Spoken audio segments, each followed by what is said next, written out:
6 de la mañana, 3 minutos. Aquí en Noticias RCN vamos a comenzar este bloque informativo con la noticia internacional del momento, que está, por supuesto, en Estados Unidos. Todos los ojos del mundo están puestos en las elecciones presidenciales. Dicen que son las más reñidas de la historia y estamos seguros de que muchos de ustedes aún tienen dudas sobre cómo funciona ese sistema electoral en la Unión Americana. Recuerden que esta no es una votación directa, como la que hacen, por ejemplo, los ciudadanos aquí en Colombia, sino que se hace a través de un colegio electoral que está compuesto por 538 delegados distribuidos en los 50 estados. No todos tienen la misma cantidad de electores. Por ejemplo, California tiene 54, Indiana 11, Nevada 6. Todo esto depende de este censo electoral y esta densidad poblacional de cada uno de los estados. Hay una cifra clave que son 270 delegados electorales. La persona que consiga estos 270 delegados electorales es quien podrá elegirse como presidente de los Estados Unidos. Esta carrera está entre Donald Trump y Kamala Harris. Es además una elección que tiene todo de atípico. Kamala Harris no era la candidata demócrata desde el principio. Era Joe Biden quien aspiraba a reelegirse como presidente de los Estados Unidos. Sin embargo, en medio de grandes polémicas, de varios debates en donde las mismas bases demócratas dijeron que él no estaba tan lúcido para hacer una campaña y para asumir nuevamente el cargo de presidente de los Estados Unidos, quien termina siendo la candidata es Kamala Harris.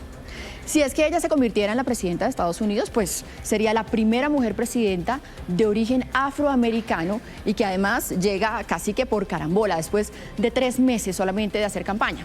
También, por supuesto, está Donald Trump, quien aspira a ser reelegido y quien tuvo varios atentados durante esta contienda electoral. Vamos a analizar estos temas y hasta ahora le quiero dar la bienvenida a Carlos Arevalo, que nos acompaña. Carlos, bienvenido. Maritza, muchas gracias. Un gusto, como siempre, poder estar con ustedes y ahora analizando estas difíciles elecciones.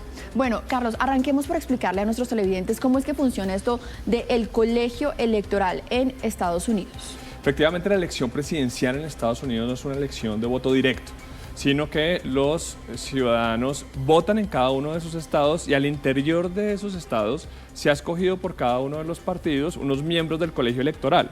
Y esos miembros del colegio electoral, dependiendo de si el voto se gana o se pierde en el estado, se le asignan a cada uno de los candidatos.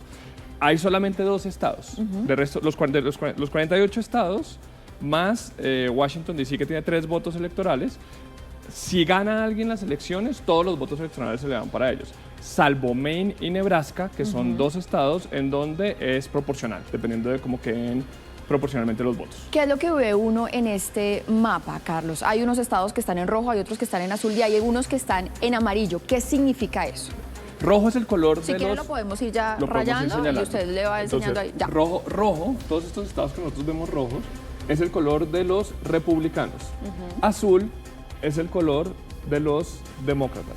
Ahí creo que se nos fue el... ¿Se nos abrió? Se nos abrió a California para ver cuántos votos electorales tenía California. Entonces, California además es uno de los estados que más votos electorales tiene. En ese momento tiene 54 votos, pero ya está definido y está definido por los demócratas. Entonces, ¿qué es lo que vemos acá? Hay unos estados que ya están definidos para los republicanos, para los demócratas, como es el caso de California, como es el caso de Nuevo México, Oregon, Washington, etcétera. Y hay otros estados que ya están definidos para los republicanos, como es el caso de Texas, por ejemplo, o como es el caso de Ohio.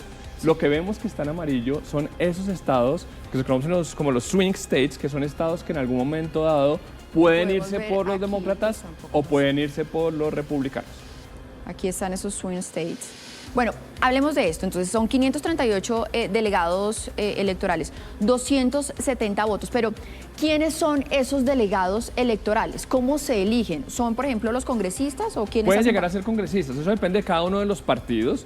Puede cada uno de los partidos designar quiénes son las personas que van a ser parte de ese colegio electoral. Normalmente son personas que han hecho parte del partido, que le dan muchísima confianza al partido y que no generan ningún riesgo de que de pronto lleguen a votar por otro candidato dentro del mismo partido, que es lo que se conocen como los votos desesperanzadores. Nunca un miembro del colegio electoral demócrata va a votar por un candidato republicano. Eso nunca ha pasado en la historia y no se prevé que pase, pero sí puede pasar que, por ejemplo, vote un candidato, un miembro del colegio electoral republicano, no vote por Donald Trump, sino por otro candidato republicano que haya estado en la balota anteriormente.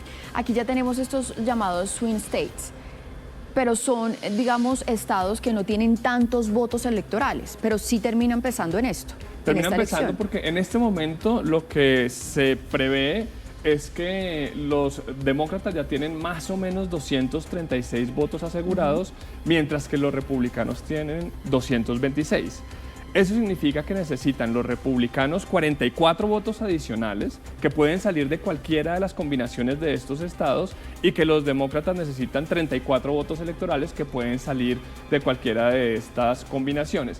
¿Qué pasa? Hay estados como Nevada o como Pensilvania que todavía están completamente empatados según las estadísticas, según las encuestas que se han hecho. Sí. Entonces ahí hay una discusión muy grande y Pensilvania tiene 19 votos electorales, puede marcar una diferencia. Carlos, antes de irnos al siguiente informe, dicen que esta es una de las elecciones más reñidas en la historia de Estados Unidos. ¿Qué pasa si hay un empate? Es decir, son 538 delegados electorales, es decir, un número par podría ser mitad y mitad. ¿Quién define eso? Solo ha pasado una vez en la historia de los Estados Unidos y fue en el siglo XIX, pero en ese caso está previsto que la decisión se tiene que hacer por balotas en la Cámara de Representantes. Entraría la Cámara de Representantes. La nueva Cámara de Representantes que se elige hoy, porque hoy además se elige toda la Cámara de Representantes, o la que está hoy en día. La nueva Cámara de Representantes. La nueva Cámara de Representantes, es definitivo. Bueno, miren, no hay una tendencia clara, eso es definitivamente lo que marca todo este trasegar de las elecciones en Estados Unidos y no se sabe quién podría ser el próximo presidente en ese país. En las calles hay incertidumbre y expectativa. Entre los temas que preocupan a los ciudadanos está la crisis migratoria, el control de armas y el aborto. Residentes en Mars y Greenlee, en Pensilvania, afirman que Trump hizo un buen trabajo durante su mandato, pero igual temen por quien llegue a la Casa Blanca. Creo que Donald Trump sería mi voto. Probablemente él tiene más posibilidades, simplemente porque Kamala está a favor de todo. Si Kamala gana, creo que la derecha empezará a actuar como la izquierda y creo que si Trump gana, la izquierda empezará a hacer lo que ellos hacen y a quemar sus propias ciudades y cosas por el estilo. En Maryland también tienen opiniones divididas. Para algunos, Harris no es fuerte y otros dicen que con Trump volvería la estabilidad económica al país. Estoy muy preocupada porque creo que si Trump gana estaremos en serios problemas, enormes problemas. Estoy nerviosa por las elecciones porque están demasiado reñidas. Estaremos en serios problemas si Kamala gana, porque creo que la cosa va a empeorar. No creo que ella sea una persona fuerte.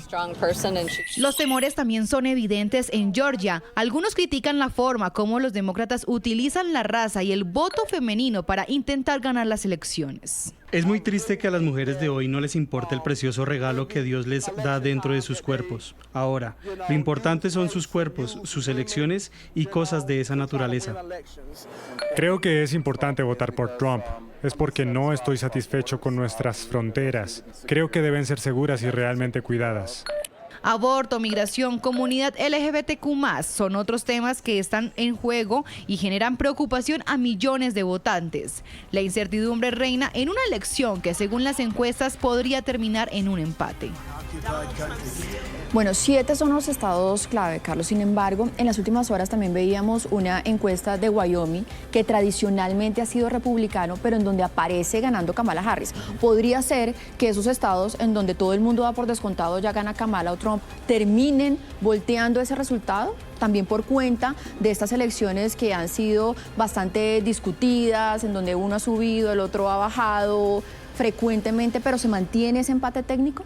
Sí, puede pasar y sobre todo puede pasar en el caso de los republicanos, porque los demócratas tienen... que los republicanos pierdan estados. Que los republicanos pierdan estados que según las encuestas y según los datos que tenemos hasta el momento ya se han visto como más inclinados hacia el voto republicano. Entonces hay por lo menos unos 17 votos electorales que aunque están en este momento inclinados hacia el voto republicano, pueden llegar a cambiar. Eso no pasa tanto en los demócratas. Los demócratas, de los 236 votos que se prevé que tienen, 148 ya son fijos, caso como el de California, que ahí no hay nada que hacer, ahí van a ganar los demócratas, y 88 son probables. Mientras que los demócratas tienen 109 fijos, solamente 100 probables y esos 17 que se inclinan hacia el voto republicano, pero que todavía no es claro que estén definidos hacia él. Usted nos decía, Carlos, que quizá esta zona del país ya se haya definido también en las últimas horas. ¿Qué es lo que podría pasar entonces en Nevada y en Arizona? Nevada se veía como un estado en el que estaban empatados, pero ya las últimas encuestas y los últimos datos que se tienen se lo están dando, son 6 votos electorales, se lo están dando a los republicanos. En el caso de Arizona, Arizona sí desde el principio fue republicano más 2, es decir, había una inclinación muy clara de que se volviera un estado que Aquí tenemos fuera 6 republicano. votos electorales. Aquí tenemos 10 votos electorales y en Arizona tenemos 11 votos electorales. ¿Dónde está la discusión más grande? En esto que se conoce como la línea azul, porque tradicionalmente han votado por voto demócrata y que además, salvo 1988, estos 3 estados, Wisconsin, Michigan y Pensilvania, han votado siempre igual. Es decir, si Wisconsin y Michigan, que en este momento son más de inclinación demócrata, votan por demócrata, es muy probable que Pensilvania, que en este momento está neutro porque no se ha inclinado hacia ninguno de los dos lados, termine votando también demócrata. Carlos, ¿qué tanto puede pesar el voto latino en estos estados bisagra, teniendo en cuenta que en Pensilvania viven muchos latinos y que se vio, digamos, unas declaraciones muy fuertes en contra de países latinoamericanos en los últimos días, específicamente de la campaña de Donald Trump? ¿Cuánto podría pesar esto en esta elección tan decisiva? De pronto puede llegar a pesar mucho en estados como Pensilvania, pero en estados como Arizona, que tiene una presencia latina muy fuerte, sin embargo vemos cómo es un estado que se ha inclinado más hacia el voto republicano, a pesar de las declaraciones de Trump. Entonces puede llegar a pesar, pesa también el voto afro en el caso de Georgia, que es un estado que tiene una comunidad afroamericana muy grande, pero vamos a ver si realmente eso termina inclinando la balanza hacia Kamala Harris, que es lo que se prevé. Mire, muestra de que estas elecciones están prácticamente empatadas es que Kamala y Trump consiguieron los mismos votos en una muy pequeña ciudad en Dixville Notch, en New Hampshire. Este sería uno de los primeros lugares del país en donde ya se conocen los resultados presidenciales. Un empate allí.